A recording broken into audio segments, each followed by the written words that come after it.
So we have actually called for a study to be done to see what is happening in real time in different humanitarian settings in order to create better training and safeguards so that when faith communities come into these spaces and are working with these children, that they have a better sense of what the do's and the don'ts are, where are the boundaries and the borders. This is a podcast called Walk, Talk, Listen. An attempt to connect people and make this world a bit better by sharing opinions and experiences based on the belief that everyone's perspective is true, albeit partial. My name is Maurice Blom, and I would like to welcome you to yet another episode of Walk, Talk, Listen.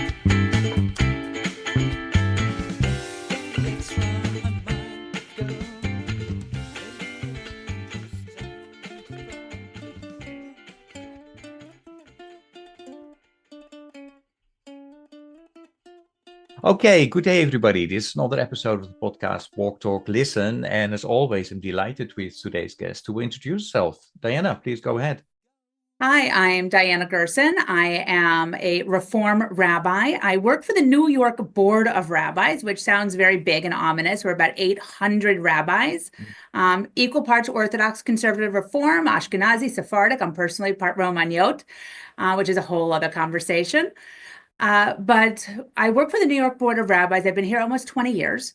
And we are a pluralistic rabbinic body, the oldest and largest one in the world. And we are also NGO accredited with DGC. I also am the senior advisor on partnerships and external relations for the Interfaith Alliance for Safer Communities, which is an NGO based in Geneva.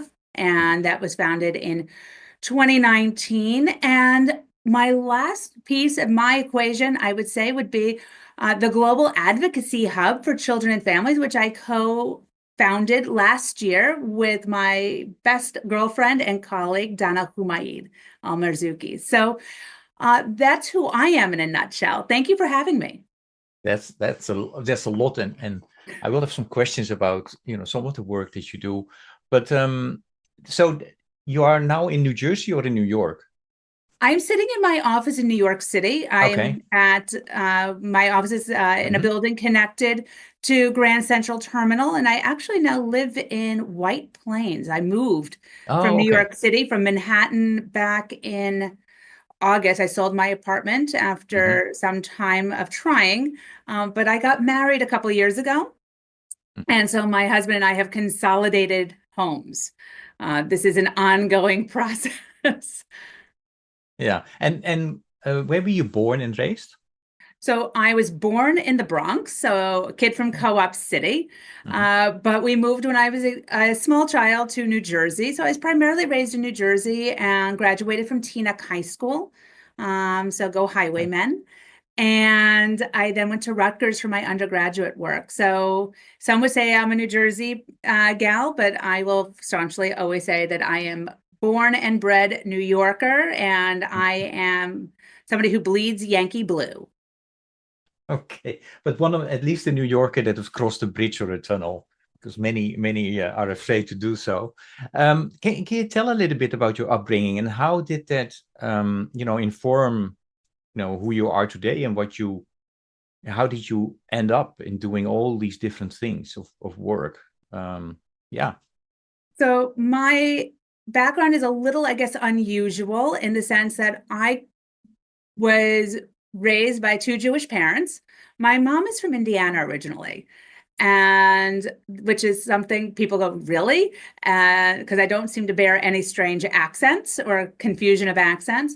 But when I was about 3 years old, my grandmother, blessed memory, had an adult bat mitzvah. Bat mitzvah wasn't a thing when my grandmother was a child. And so in 1977, she had an adult bat mitzvah in her synagogue in Indianapolis. And her rabbis at the time were a married couple, husband and wife team, and Dennis and Sandy Sasso. Sandy was the second woman to be ordained in America.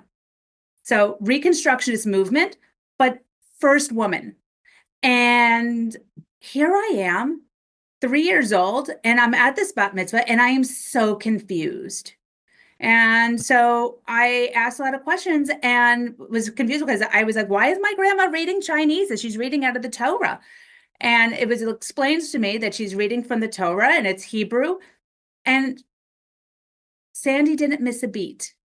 It is the first childhood memory I really have, is this moment. And it also meant that from the time I was 3, I never had an understanding that a woman couldn't be a rabbi, which is a rather extraordinary thing, because most women who are older than me would say, oh, women could always, could never be rabbis. And other would say, oh, but women have always been rabbis. So anybody who was born really after 1972, which is when the first woman was ordained in the United States.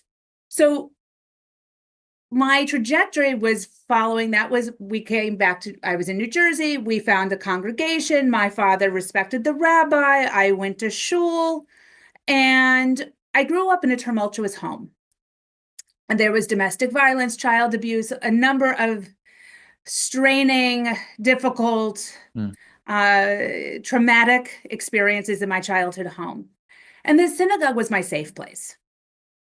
So my mother used to take me to synagogue on Friday nights. It was a safe place. I would go to Hebrew school. It was a safe place. I would go, often I would wander out of my Hebrew school classroom, and they would find me sitting in the sanctuary, sitting on the bima up, by where we keep the Torahs in the Aron Kodesh, in the sacred ark. And they'd be like, what are you doing here? And I'm like, oh, I'm just talking to God. So here I am as this young kid, and I was always around. I was joined the adult committees. I was in the religious school. I was in youth group. When I was 16, my rabbi announced that he was retiring. And they said, Diana, she should be on the search committee for the next rabbi, because apparently I'm good at talking to adults. And so I was on the search committee. I was at all those really formative stages. And when I was 15 years old, I looked at my mother and I said, I think I want to do this for the rest of my life. She goes, what's this? And I said, just this Jewish thing. Like, I see the world through this Jewish lens, and I don't really have enough knowledge as a progressive Jew to have any kind of command of Jewish law, halakha. And my mother said, go talk to the rabbi. So I did. And the rabbi and my mother got together, and they decided I was going to take a day and go to the Reform Seminary, to Hebrew Union College downtown on West 4th Street.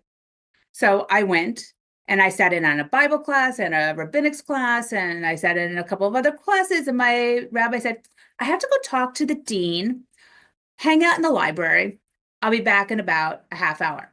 Well, he came back about 90 minutes later, and he finds me in the stacks, sitting on the floor, surrounded with books.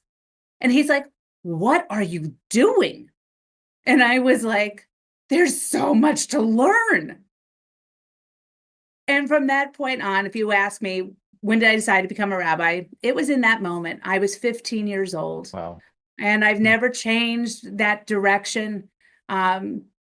With never really a great intention to be a congregational rabbi, although I've served 2 wonderful congregations. But being here at the Board of Rabbis allows me to fulfill the rabbinate that has always been the one that I've pursued, which is that about really making changes in the world.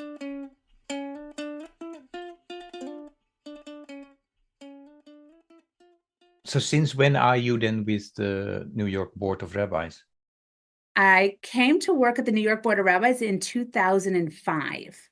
So July 1, 2005, but I became engaged, I guess, in conversation with the Board of Rabbis about a year earlier. I had been invited to speak on a panel at the New York Board of Rabbis that was being held in conjunction with the Brooklyn District Attorney's Office about domestic violence in the Jewish community and rabbinic responses. And I had been, so this was in 2004. In 2003, I had been invited to the JWI, Jewish Women International Conference, I believe it was in Baltimore that year. And the JWI conference had a panel, Orthodox, Conservative, Reform. I was the Reform rabbi on this panel talking about domestic violence in the Jewish world and rabbinic responses. 2 women from the Brooklyn District Attorney's Office who ran the Shalom Bayit program, which is peace in the home. So their domestic violence project at the District Attorney's Office were sitting in the audience. They decided that they wanted to reconvene the panel for the New York Board of Rabbis. And that's exactly what happened. I came into the city. I was working in Short Hills, New Jersey. I was the director of religious education at the synagogue at B'nai Jeshurun. I came into town. I was on a panel with my colleagues. It was an extraordinary conversation with rabbis of all different backgrounds. And about a week later, I got a phone call from Rabbi Potasnik, who's the executive vice president here.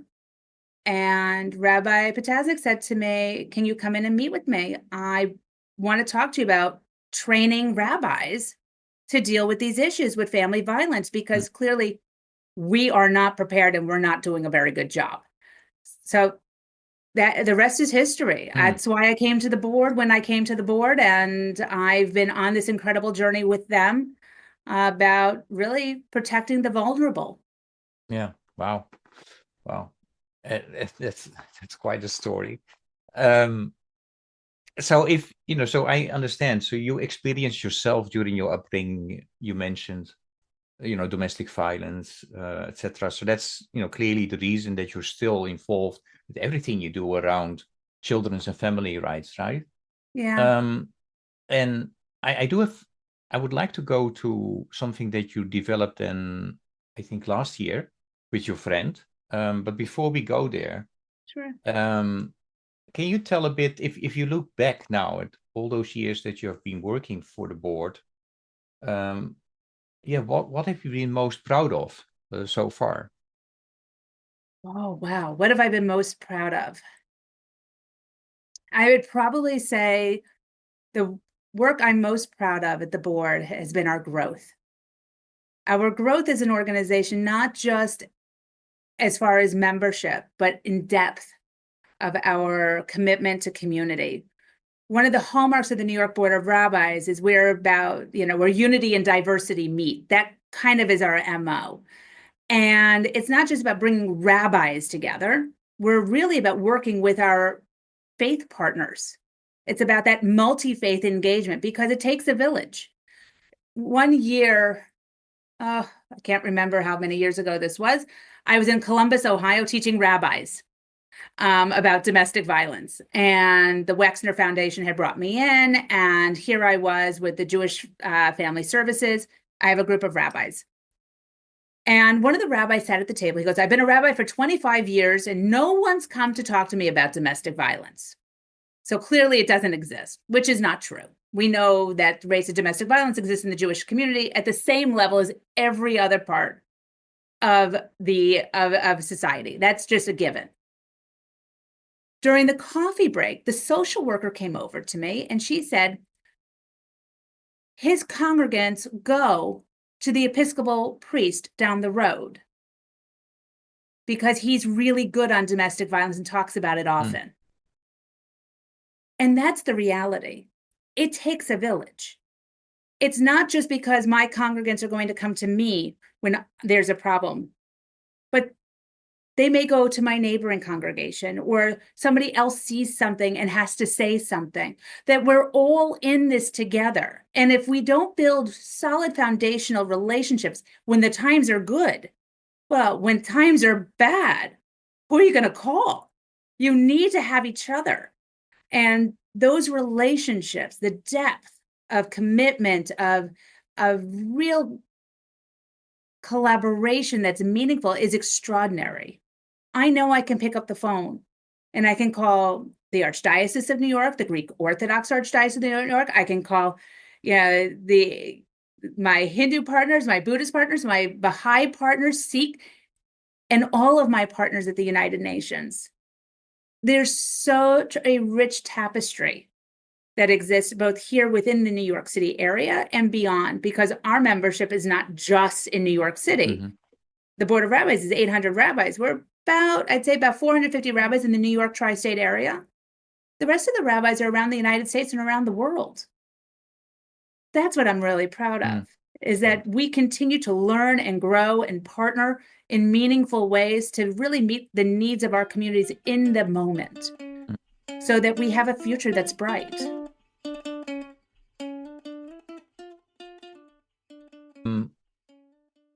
No, thank you for that, Diana. I mean, when you read your resume, and actually, you know, I've seen you around because we are both working in the sphere of the UN and stuff. Interfaith, multi-faith collaboration is really important, and you alluded to that as well.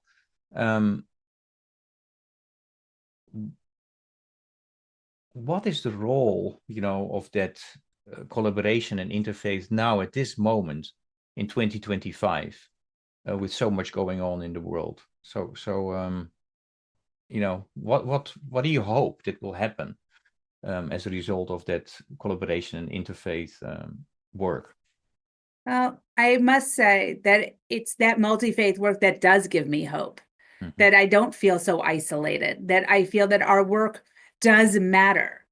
You know, I was speaking earlier today with a colleague where we do a lot of work on child dignity in the digital world through the Interfaith Alliance for Safer Communities. And the digital world is, you know, it's twofold, right? We think about the digital space and all the opportunity it gives, right? You give a child access to the internet, you give a child access to the world. Right? They can see the rainforests and the deserts, and they can see historical sites, and they can learn. And yet at the same time, it's the double-edged sword, because we also give the world then access to our child, to our children. And we have to be giving the same message over and over and over again. You know, when you were a child, if you think back, how did you know who to trust? Your parents showed you who to trust, right? In your community, in your family, your parents set guidelines, boundaries, borders.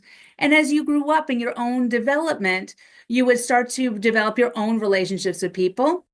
But you had that foundation of what was a healthy relationship, I hope, and what are positive interactions.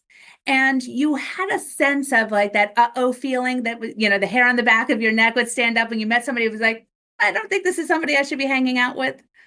In the digital world, that doesn't exist, right? We don't get that uh-oh feeling quite so readily. We don't have that, because you could be sitting with somebody on the other end of the computer, and very quickly you can build a relationship, a rapport with someone who may not be who they are representing themselves to be. They could say, oh, I'm a 13-year-old boy who lives over here, and we like the same games and the same music. Meanwhile, you're talking to a 32-year-old man or woman on the other side of the planet who has some other motivation.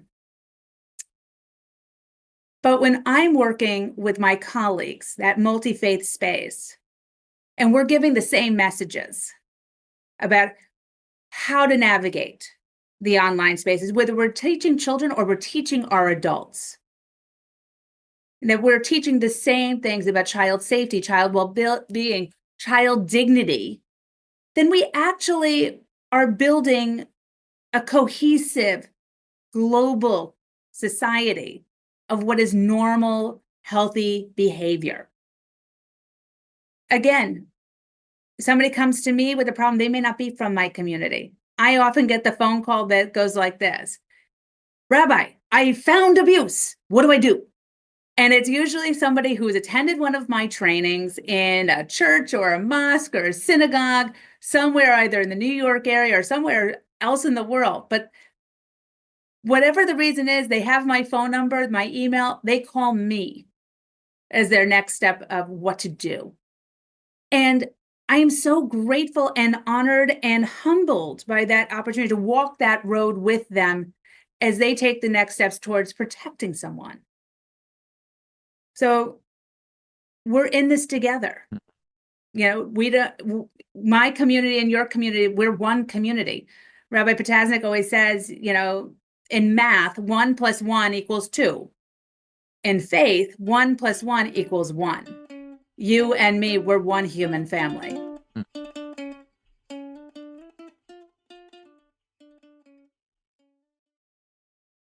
And just for the listeners, if they want to, know more about the work that you do around, child dignity in a digital world, they should check out the Interfaith Alliance for Safer Communities. Make sure that there is a link in the podcast notes. I would like to make a jump to, what you already alluded to earlier, and because in 2024 you co-founded the Global Advocacy Hub for Children and Families. So what is that about? Why did you start it, and why should people check it out, and why is it important? So the Global Advocacy Hub for Children and Families is this very, very nascent organization that really is about research. It's about problem solving, and it's about collaboration.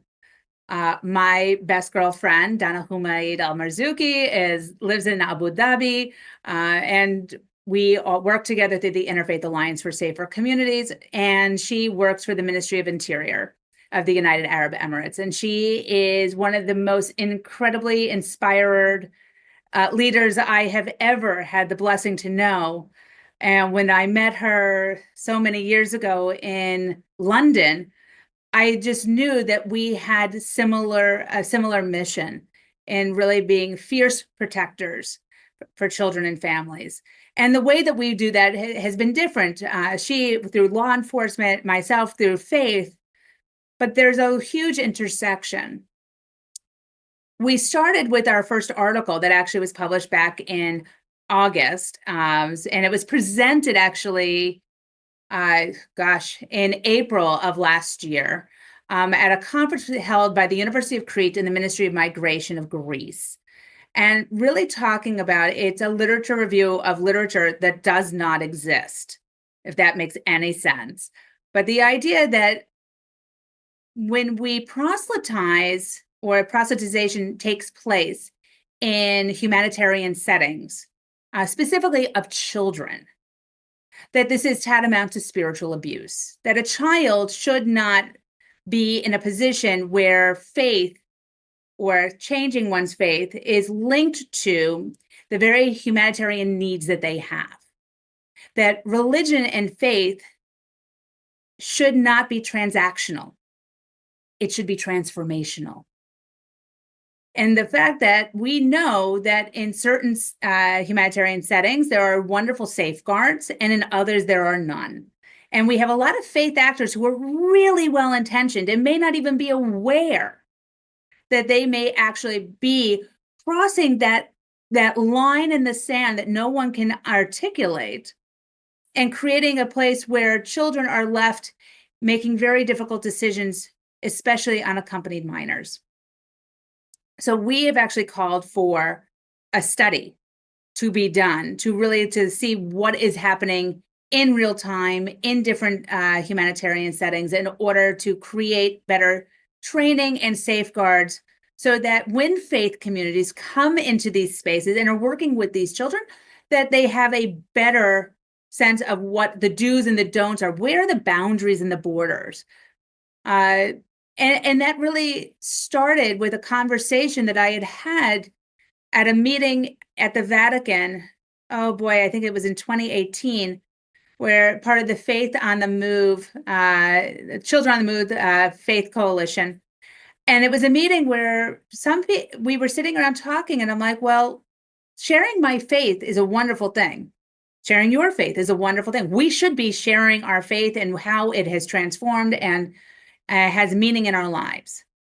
But when does our sharing of our faith actually create a friction and a sense of uncertainty for a child?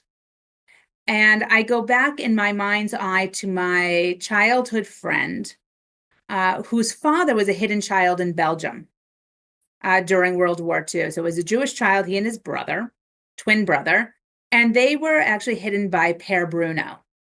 And Père Bruno, the story, it's actually it's part of the case study that's in the paper. Père Bruno saved over 400 children. Every single one of those children walked out the end of World War II Jewish. He ensured that they were taught Judaism. Because if someone has lost their home and has lost their family, they shouldn't have to lose God too. That holding on to their faith may be the one thing that gives them strength and will actually help them with resilience to meet the uncertainty of the world around them. And so we need to actually help strengthen a child's sense of faith and connection rather than say, oh, but this is my faith and my faith, maybe you should try my faith instead. In fact, it's an interesting thing that most every year, I go to midnight mass at St. Patrick's Cathedral with Cardinal Dolan. And it's one of the highlights of my year. It is one of the most beautiful masses. It is an incredible experience, and it's a great honor to be a guest. And somebody once asked me, but doesn't that challenge your own faith? I said, no. Going and experiencing that strengthens my faith. It actually makes my faith stronger. People practicing their faith around me is so reinforcing of my own spiritual journey. But for a child, it can be confusing. So we want to make sure we strengthen their faith. And that doesn't mean we have to diminish ours in their presence, but we have to find that balance. How do we strengthen theirs and make sure that they hold on to their faith going forward?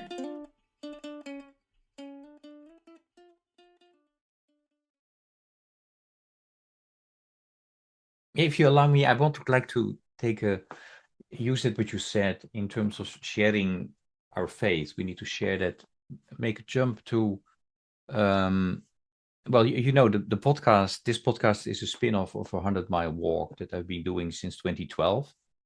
And then during COVID, I still walked, but I was not able to walk with others. And that, often happened. At least they joined me for a mile or 10 miles or 15 miles. But what I experienced is then, when I walk with somebody else, well, after mile 10, your knee starts to hurt, at least my feet. Then you ask yourself the question, why am I doing this? And we talk then very often about religion, spirituality. And one of the issues that I'm interested in is what is happening with the younger generation? Because it seems that at least in some parts of the world, church is less important, mosques or synagogues. So I'm trying to figure out or to hear from my guests, what do you see happening within your community among the youths? How they experience, look at religion, spirituality, church, mosques, synagogue. What do you see? And I know this can be a PhD study, but yeah. Well, it's also been a focus of the Pew reports. Yeah. But the idea that what is happening. So there's an old rabbinic joke that, we need a quorum of 10 adults, 13 and up, to pray. And that's what we need as a community. Prayer doesn't happen by itself. There are certain prayers that can only be said in community. And so you need a quorum of 10. And some parts of the Jewish community is 10 men, and others it's just 10 adults. I'll let everybody figure that where they sit on that story. But here we have a congregation, and there's the rabbi, and he's looking at the number of people they have for Shabbat morning services, and he's counting, and he's not one, not two, not three, because we don't want to number anybody. And he realizes that they're short for minyan, this quorum. And so he goes out into the street and he sees people walking by and he goes, "Excuse me, are you Jewish?" "No, I'm sorry, Rabbi." "Are you Jewish?" "No, sorry, Rabbi." Somebody "Are you Jewish?" He goes, "Yes, Rabbi, but I don't believe in organized religion." And the rabbi says, "If we were so organized, I wouldn't be out here looking for a 10th. So I do think there is a movement away from organized religion. I hear a lot from young people, "I'm spiritual. I'm spiritual. I'm reading, I'm spiritual." And a lot of people go, "Oh, that doesn't mean anything. It's meaningless." And I argue it's actually deeply meaningful. I think there has become a shift in society where, at least in the United States, I can speak from my own community, that the shift has been away from communal experiences to individualistic experiences. So they want to have a personal experience. And it's experiential. So deeply experiential. So it's not it's Friday, it's Saturday, it's Sunday. I got to go to mosque. I got to go to a synagogue. I got to go to church. This is no longer what is prescribed and therefore meaningful. They are looking to find something where either they're building their own unique communities, they're having their own experiences, because what we have seen are a lot of start-up, small, grassroots kind of, what we would call minyanim, these little groups that are joining that are less organized, no brick and mortar. And what they're doing is not necessarily the same 3-hour service, 4-hour service, reading the entire liturgy. There's liturgical aspects and underpinnings, but there is something deeply rooted in trying to have a connection. And it's a connection with the divine, it's connection with each other, but it is some way a spiritual experience. And when I try to define what is spiritual, I kind of feel like I'm trying to throw spaghetti at the wall to see if it sticks. Because what's spiritual to you and what's spiritual to me are two different things. And what's spiritual to me is a 50-year-old, rabbi, a 50-year-old woman, 50-year-old human. It's going to be different than what's meaningful and spiritual connecting for somebody who is 15 or 16 or 32. And I am a step parent to 4 children, and they're 35 years old to 25 years old. And I would say they all are in very different spiritual places. I don't think I could convince any one of them to necessarily go to synagogue with me, because that's what you do. It's not what I do. But they are looking for something meaningful. We have to re-envision what this all means, what this looks like. And I actually think it comes from service.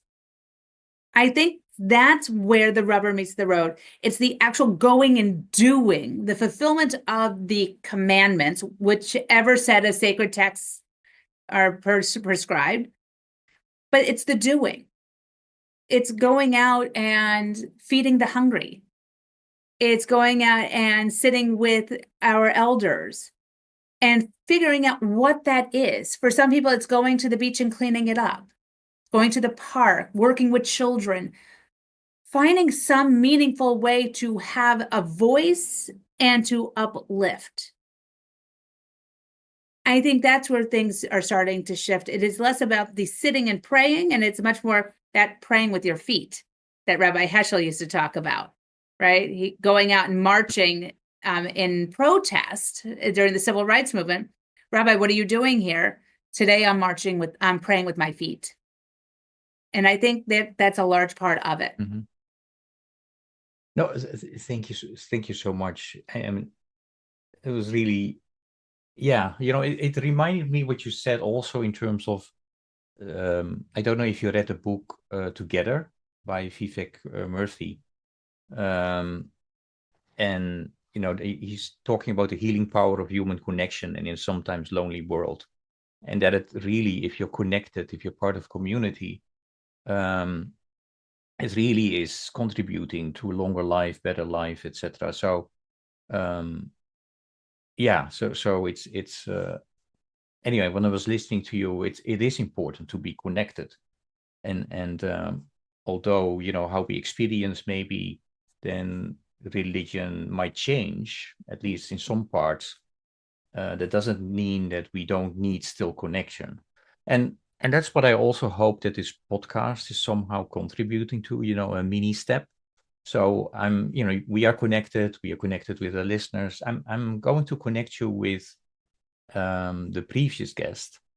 So I don't know if this is your first podcast of the year, but I can imagine it's one of the first ones. My question is very simple. It's to the next guest is, what are your resolutions for this new year? And how are there any things any new habits that you would like to take to become a better person this year?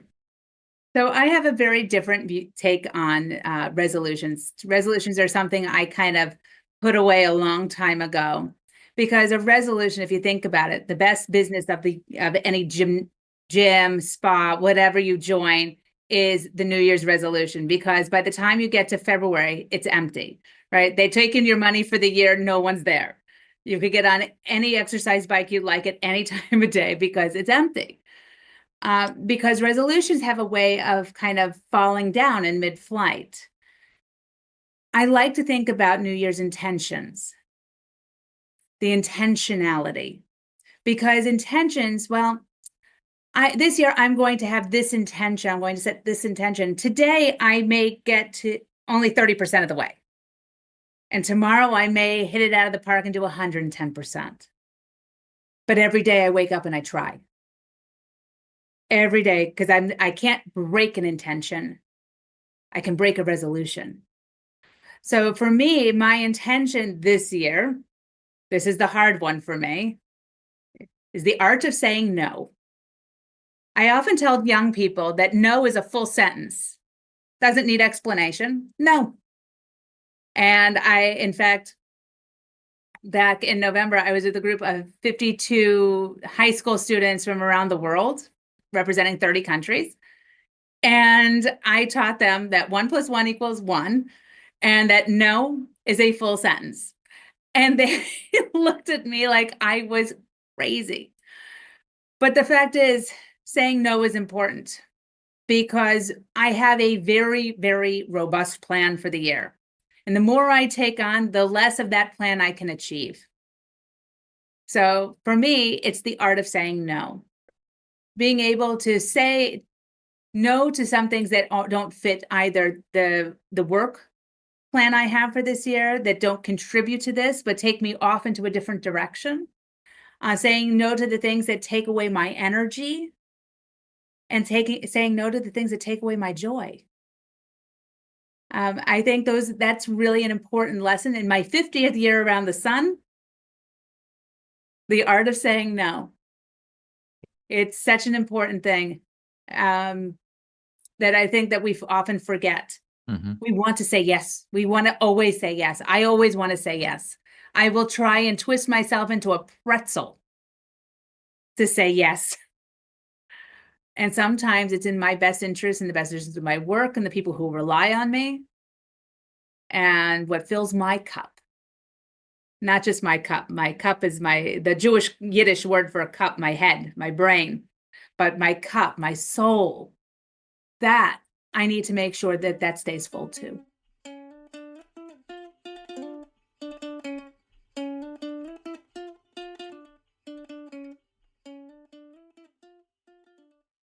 Your question for the next guest. Oh, what's your intention for the year to come? What's the one thing that you can strive every day to do? Whether you make it 10% or 110%. What is it that you're going to strive to do to make you better? Okay. Well, you're from the States, so you're probably familiar with him, Steve Hartman of CBS. Mm-hmm. I don't know if he's still doing it, but for sure he did. He looked at, how one. Well, I have two questions around what he's trying to do, but how one simple act of kindness creates a ripple effect. So I have a question to you. Do you believe that is, possible, that it is true? What are your thoughts about it? And then the second part of the question to you is, if I ask you to commit one simple act of kindness this week, what would you do? So I do believe that a simple act of kindness can have a ripple effect. The question is what do you think is the simple act of kindness? If I actually took a walk through his videos, I had a whole conversation about him recently with my mother-in-law, who was in rehabilitation after a hospital stay. And it was an interesting conversation because one of the women he interviewed at one point had been in the hospital, had been sick. And while she was in the hospital, they decided to get her a haircut. Like her mother made an appointment, she went for a haircut, and the woman was like, this was the most transformative thing. And now this woman literally goes and gives haircuts all over she has a chair and she puts it in the back of her car and she goes and gives haircuts on the street to total random strangers and just asks them, do you want a haircut? And people talk about how that act of kindness has transformed their lives. But they went back and they found the woman who gave her that haircut when she was in the hospital. And the woman who gave the haircut was fascinating because she's like, I didn't see this anything other than just doing my job. Like it was just a service I was providing to a customer. She had absolutely no idea that this act of kindness, as it was perceived and received by this woman, had done so. And that's, I think, a really, really interesting aspect of that, because we do acts of kindness all the time. You hold the door for somebody, you pay for somebody's coffee, you let somebody cut in front of you in line because, well, you know, they're juggling a lot of things and you have a little bit more time and they're in a hurry. And those are little tiny things that we can do. But I think that was a really, really interesting aspect of this, because they're the things that we do and we don't even realize it. It's how we take more time with people, how we care for others. And I think if I was looking at what I could do in the week ahead, is really give myself a little bit more space and a little bit more grace to spend the time with others, to not rush somebody off the phone. When, you know, it's like, I've got a lot going on in the office. I got to go. I can't, somebody's calls and they need something. And instead of just finding out what they need and moving on to the next call, but taking the time to find out where they are and why they're in that place and how I could be of help beyond just the fulfilling that small need. Because I think we're so busy trying to get everything done all the time. We're move, go. But creating that space to have those conversations, to meet people where they are, is, I think, something we need to do more of. And I think if that's the one thing I can intend to do this week, is leave space for those moments.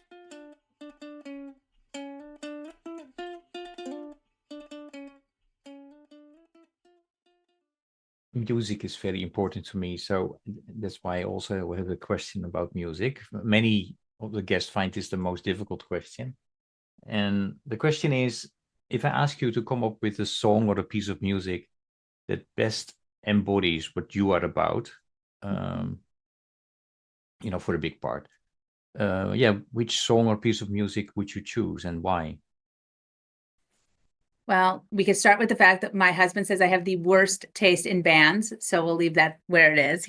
My favorite band on the planet is Depeche Mode. My husband's like, ugh, the worst band that ever was. And I'm like, nope, sorry, you can't say that. But the song I would choose, and it's funny because, you know, I think about like building a website and having a theme song, and my uncle used to co-write theme songs for television, and has a few under his belt. And as a kid, I could sing them all. And I was very proud of that. But I often start with poetry, which is actually what I love. And there was a poem that I loved as a kid. It's always stayed with me, and I've always had it printed out on my desk, and it's called Comes the Dawn. And for the longest time, I thought it was written by a woman in 1971, and only found out fairly recently when I went to print it that it was actually written by a gentleman from Argentina, and it has its own roots. But it is about recognizing that life is constantly in flux, that nothing stays the same. And it's really about resilience and thinking about how that plays out in music. I look for things that inspire. And there have been a couple of soundtracks that kind of always pop back up into my head. I would probably go with A Sky Full of Stars by Coldplay. Mm. And I'm not really a Coldplay fan, but it is a story. It is a song about hope and inspiration, how one person can light the world. And back to that idea of one pebble, the ripple effect, that one piece of kindness. What can I say? I like the Hanukkah story. One candle lights another candle that lights another candle, and you never diminish the light of the first candle. The candle can light all the other candles and it doesn't go out. And that one person can be a light. And sometimes the darkness is huge. The losses we have are huge. They're overwhelming. But if I can be a light, you can be a light, then we cast out the darkness together. And I think that's for me, is so much about the work that we do. And if we look up to the sky, which no longer looks the way it used to because of the Starlink satellites. But if you think about that, my favorite place to go as a kid outside of synagogue was the planetarium. Did I love the planetarium to look up at the stars. And it's something I still love to do. So A Sky Full of Stars. Okay. And so I will add that song to a playlist on Spotify that we made. So if the listeners go to Walk Talk, hashtag Walk Talk Listen, you will find all the songs that have been picked by the guests. So yeah, thank you for picking your song and explaining. We're almost done. This goes really fast, but I still would like to discuss this quickly with you because this is the space where also often we meet each other in events, and that is in the space of the Sustainable Development Goals at the UN. I know that you are aware about them. And, 17 goals, they are not perfect, but at least they were a result of, some joint deliberations and an effort in saying, we need to make our world more sustainable and just. Unfortunately, we are only at 15 to 70% on average. And 2030 is coming closer and closer.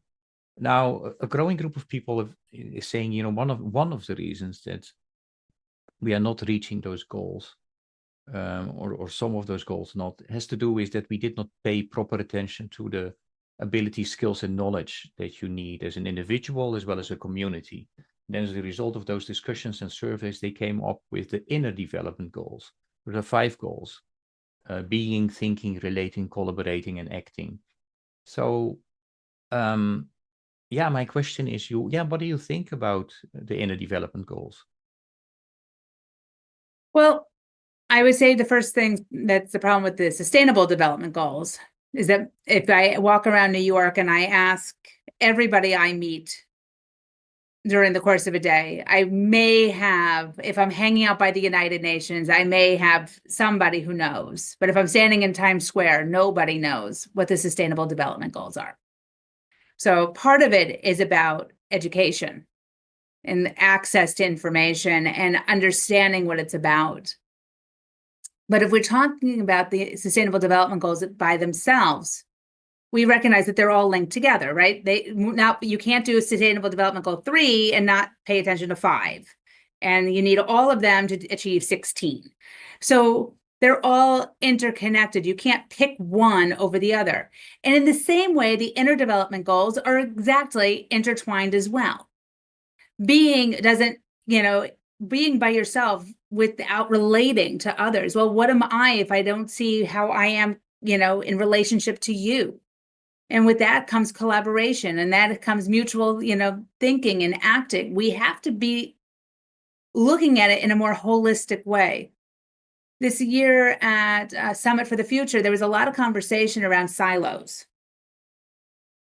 And the fact that everything that seems to happen in and around the UN seems to happen in silos. This group's thinking about children, this group's thinking about money, this group's thinking about, pick a topic. But the fact of the matter is there are children who are, they connect to all the other agencies too. The World Bank Group has to be thinking about children. The UNHCR has to be thinking about children. UNICEF needs to be thinking about children. UNFPA has to be thinking about children.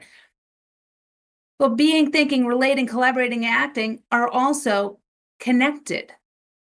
That's part of being a human being, I would hope. And that some of those skills are stronger in some people than others. And we need to learn how to develop all of them to the best of our abilities, and then to actually be able to figure out where we complement each other. Some people are really, really good at collaborating, and other people are really, really good at thinking. So if you take only people who are good at thinking into a room and nobody who knows how to collaborate, so if you're going to rank 1 to 10, and everybody in the room is really good at thinking, but there's no one who has a strong number 4 collaborating, we're in trouble, right? And if they don't know how to act, well, then we can take all this thinking, but we're not actually doing. We need to make sure that we're not all going to be good at all things. None of us are. I know how to throw a ball. I'm not going to Yankee Stadium to go pitch, the first, second, or the ninth inning. It's not going to happen. But I'm really good at this stuff. How can I find somebody else who's good at the other stuff so that we can actually work together towards the goals? So whether it's the JLI or I apparently haven't moved enough in my office to keep the lights on.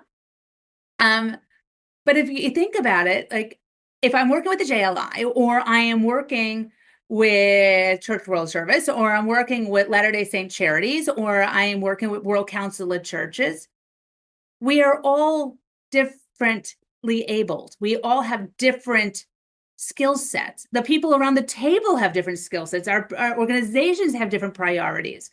If we all can find a way to work together and complement each other, then the Sustainable Development Goals actually have a better shot of getting achieved. And the whole world moves forward.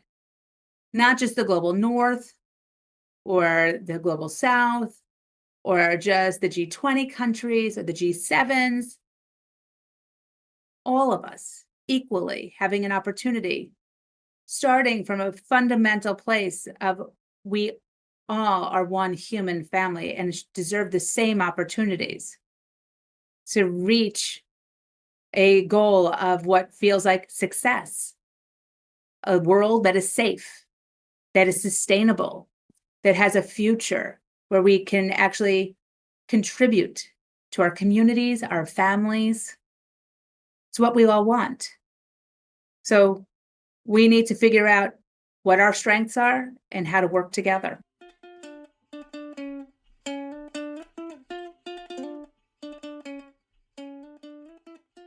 Diana, before I thank you for today's conversation, is there any question that I should have asked you today and I didn't?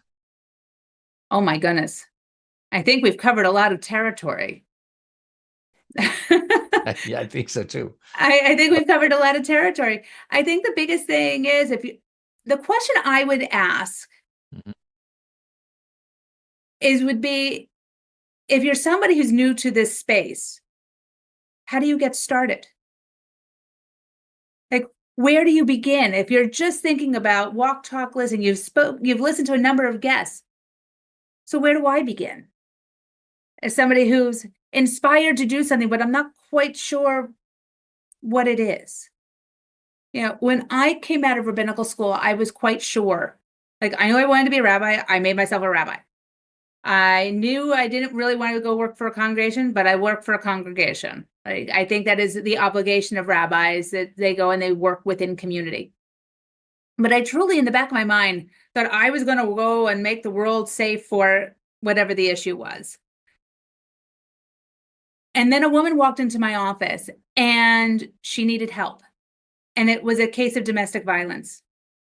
And she came in, she spent 3 hours with me. 3 hours. I can't imagine today finding 3 hours of my day to just give to somebody like that. And I'm so grateful I did, because I was able to help her. But what I really recognized in that moment were two things. One, The issue she was dealing with was exactly the issue we were dealing with when I was a child, and no one helped. No one asked the hard questions. Nobody did anything. Nobody intervened. And I knew she needed somebody to support her. I knew she needed the help. And I also recognized that I had no idea how to do it. 5 years of rabbinic training, no one talked to me about domestic violence. No one talked to me about child abuse, elder abuse. No one said a word. And I had to figure out how to get myself trained. I had to go figure out, who do I talk to in my community? What do I do? And I did. But I'm somebody who's very motivated and plugged in, and I'm going to figure those things out because that's what I do. But for somebody who's just starting out and saying, I really care about, pick any topic.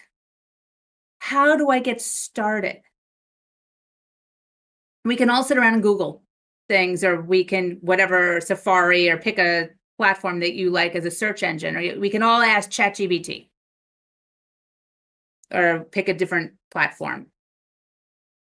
But I honestly hope that we'll find within our communities, not, oh, I'm going to send money over here and go do something over there, but how do I start, take those first initial baby steps in my community and make a difference there? Because every community has need. Every community has need. Take a baby step. And it doesn't have to be big. You don't have to get published in a paper. You're not going to be the CEO. You don't have to found an organization. You know, that was always the thing. It's like, oh, well, you know, I'm going to found an organization or a project. No. Take a baby step. Go see who needs help. Get started. It's all you need is your two hands, your heart, your willingness. And I use the words two hands metaphorically. It's your willingness to use your heart to help people. And that's what it is. How do I get started? I always tell kids, how do you eat an elephant? And they look at me like I'm crazy. You eat it one bite at a time. Although I don't recommend eating an elephant. Okay. Diana, I would really like to thank you. You know, to the listeners, I mean, I've been really fortunate, and the listeners, you know, the faithful listeners know that have had great guests. So I would really invite the listeners to also check out the podcast notes and follow you. And, you know, whatever topic it is that you would like to make a contribution to, I've talked to many people, and, you know, you can reach out to them. But as I said, what I hope is that, you know, this podcast will help with that baby step in connecting people, getting inspired. Today's conversations definitely did that. I'm really grateful that you did not say no to me when I reached out, especially You're part of my work plan. Especially when I, you know, we were scheduled later this week, and then somebody got sick, and you were really, you know, were so kind to step in. Yeah, that you made the space, and with a lot of grace. So I'm really thankful. Thank you for who you are and what you do. And yeah, all the best. Thank you so much for the invitation. It was a great honor. Yeah, it was awesome.